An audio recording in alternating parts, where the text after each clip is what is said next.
We are the Valhalla Inn, just ending the leaders' debate, and there was quite an interesting give and take. Some really good questions from our panel. You've been here, you were listening. I know you're paying close attention on, especially the question about workforce development, because as the executive director of the North Superior Workforce Planning Board, Madge Richardson, thank you for joining us. What was your take on the answer? They were very good questions. They were well posed, and the responses were good and well thought out.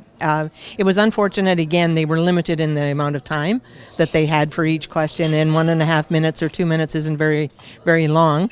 But however, there were no specifics when they spoke about the investment in talent and skills. There were no specifics, and I know that they have made some strides in coordinating the effort, but it's certainly my hope when they're looking at workforce issues to have more of a collaborative approach and have programs that are more generic. Again, because a lot of the programs are for specific groups of people, and there are a great number of people that aren't included in those specific groups, such as there are many people that want to join the workforce or rejoin the workforce that are no longer attached to employment insurance, so they can't access that funding. They may not be in a position to access second career. It may be a first career. The programs are very limited and restrictive in many cases, and there has to be more of a collaborative approach, looking at all of them and communicating interministerially. And they expect all of us not-for-profit groups to do that, collaborate together. I'd like to see them do that as well. You put it in perspective. There was talk about 5,500 jobs in Northern Ontario in relation to the Ring of Fire and mining development.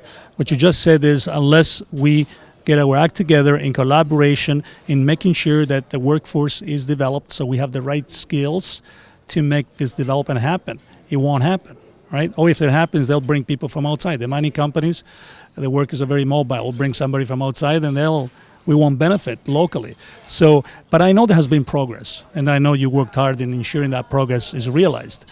What's missing? What's still to do? What's important to know for our viewers?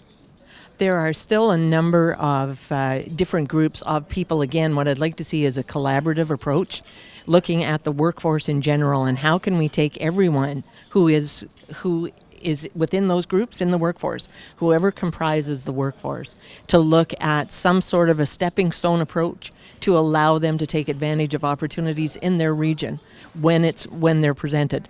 And it's going to take time, and it's going to take a coordinated effort, and unfortunately I haven't seen a great deal of promise in that area, but I'm still hopeful. So more collaboration, more integration, more an effort. I'm fairly sure awareness is there. People are aware of the issue about workforce development. So I hope our viewers, it's good for them to know, so that, I know that all the different community partners in our region have been talking with the leaders and whoever will be forming the next government. I know that workforce development is now dear to them. The issue was discussed today to make sure that the opportunities in our region are realized. Yes, and just a couple of other thoughts, if you don't mind, Frank, but one of the ones when they're talking about different groups within that workforce, youth absolutely are so important. They are our future, absolutely, but there are a number of adults that are struggling to get back into the workforce. Can't forget the adults. That's right. We're still here for some time, and now they may not be retiring at 65. Some of them may stick around. So all of those people have to be included, as well as the ones who are no longer counted in any of the statistics. The ones that are no longer attached to employment insurance, or they're not covered by one of the ministries, such as social services under Ontario Works programs. All of those people accessing programs and services, they're still waiting for some sort of an opportunity to help them access the opportunities as they come up.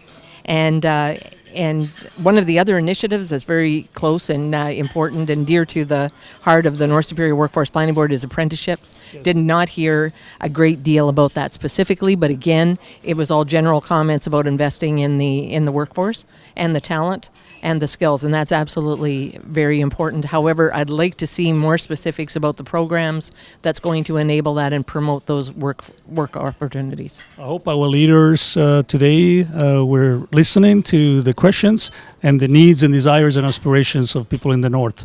Thank you for your contribution. Thank you.